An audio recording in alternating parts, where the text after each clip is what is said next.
এটার জন্য আমাদের রাষ্ট্রদূতগুলা রাষ্ট্রাচারগুলা কি জন্য থাকে আমি আজ পর্যন্ত এটা জানি না। মাননীয় স্পিকার, কেউ কোনোদিন আমাদের লোকের বিপদের পাশে দাঁড়িয়েছে এই গল্প আমি কোনোদিন শুনি নাই।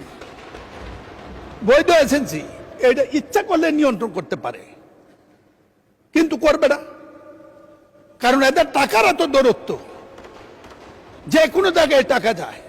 একমাত্র জামাত ইসলামের কেউ কোনো টাকা নেইছে বলে শুনি নেই আমি। আমরা এইটাই জন্য বললাম হাততালি দেওয়ার কিছু নেই, কেউ বাদ নাই।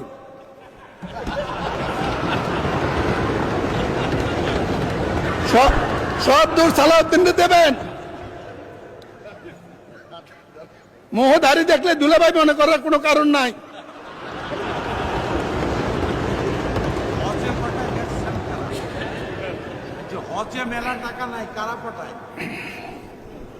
সব পারে, শুধু আমি বিশ্বাস করি স্পিকার ব্যাপারগুলা সমস্যাগুলা বক্তৃতার কিছু নেই, জানে সবাই।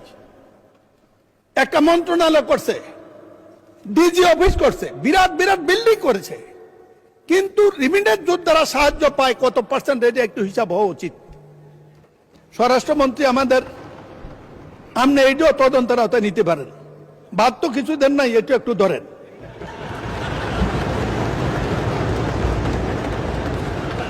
বৈধ রিক্রুটিং এজেন্সি এবং সম্মানিত লোক ক্রিমিনাল যার ইতিহাস নাই তাকে বৈধ লাইসেন্স দেওয়া হবে না, যে ইচ্ছে সে হোক। মাননীয় সদস্য 1 মিনিটে কনক্লুড করেন।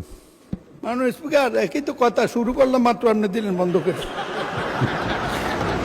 আচ্ছা 2 মিনিট, যাই হোক, আচ্ছা 2 মিনিটে কনক্লুড করেন। আমাদের প্রধানমন্ত্রী মালয়েশিয়া যাচ্ছেন, এটা মানুষকে ভোটের চেয়ে বেশি আশাবাদী করেছে। মালয়েশিয়ার সাথে আমাদের সমস্যা, যে সমস্যাগুলো বিদ্যুৎ সরকার এবং ম্যানপাওয়ার নিড করেছে, এটা সমাধান হইলে এরপরে প্রধানমন্ত্রীকে প্রস্তাব করবো অবিলম্বে আপনি সৌদি আরবে যান, এই দরজা খুলে দেন। আমাদের দেশ চালানোর জন্য প্রয়োজনীয় ডলারের জন্য বা বৈদেশিক মুদ্রার জন্য তারাই যথেষ্ট। মাননীয় স্পিকার, আমি সব কথাগুলো লিখিত আকারে মন্ত্রীর কাছে দিয়ে দেব। আপনি কঠিন মানুষ, বন্ধ করে দেবেন জানি। বন্ধ শ্রমিক বাজার উদ্ধার করার কোনো বিকল্প নেই, জোরদার কূটনৈতিক তৎপরতা।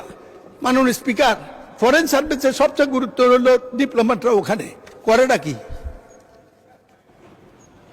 তাদেরকে একদিন সংসদে আনেন, আমরা একদিন শুনি, আমি অভিযোগ করব, জবাব দেখ। এই সংসদীয় কমিটির কথা দরকার নেই, অলরেডি সংসদীয় কমিটি গঠিত হবে শ্রম মন্ত্রণালয়ের যাকে দেবেন উনি থেকে এদেরকে ডেকে জিজ্ঞেস করুক লোকরা নির্যাতিত হয় কেন, পাসপোর্ট নেওয়ার সমস্যা কেন। মাননীয় স্পিকার, দালাল চক্রের কঠোর দমন, স্বরাষ্ট্রমন্ত্রী দমন যেখানে আপনি সেখানে। আপনি যদি দমন না করেন, জাতি প্রস্তুত হচ্ছে আপনাকে যে কোনো দিন দমন করার জন্য বেরিয়ে আসবে। মাননীয় স্পিকার, আমি যেদিন দাঁড়াই সেদিনে আপনি চেয়ারে থাকেন। আমার একটু সীমাবদ্ধতা আছে, আপনার সাথে বিতর্ক করতে পারি না। আমি বলছিলাম সময় যখন দেবেন, ইচ্ছা করে এই যে কিছু কথা বলার জন্য দিয়ে, যাই হোক 6 মিনিটে যথেষ্ট দিয়েছেন, আপনাকে ধন্যবাদ।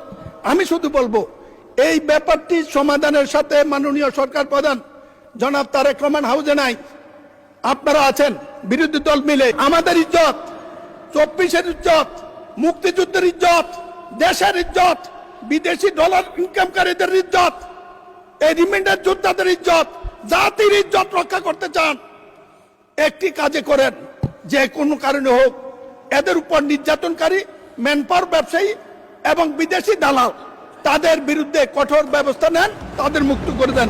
ধন্যবাদ মাননীয় স্পিকার।